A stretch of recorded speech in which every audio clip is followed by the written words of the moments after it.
Takot din ako ganun. Ayan. Hello, Akira! Hello! O, diba? Naninilala sila nila. Sabi na, ay, papangit nila. O, ito sabi ko. Ayan, yung kasama ko lang yung pangit. Happy birthday, Akira! Ayan, happy birthday! Ano kasi naman? Alam mo. Hindi ko kasi tinatakot. Hello!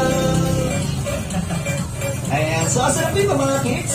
Ayan, so yung mga tapos na kumain, so mag-story po tayo sa ating magic. Ayan. Ayan, papaliwanag ko lang sa lahat ng mga kids natin, sa lahat ng makikita nyo sa akin, no? Huwag naman yung pong gagayahin sa inyong bahay. Pag nakatalikod lang yung nanay, ano, pag nakaharapin yung nanay. Pag nakatalikod, tsaka nyo gawin. Ano? Huwag yung gagawin kasi napakadelikado. Gagamit ako ng apoy, bakal, pako, bubog, at tsaka taptax. Ayan, kasi napakadelikado. And so wala tayo ang gagawin dito is gagawin lang natin dito.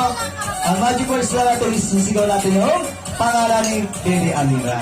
Okay.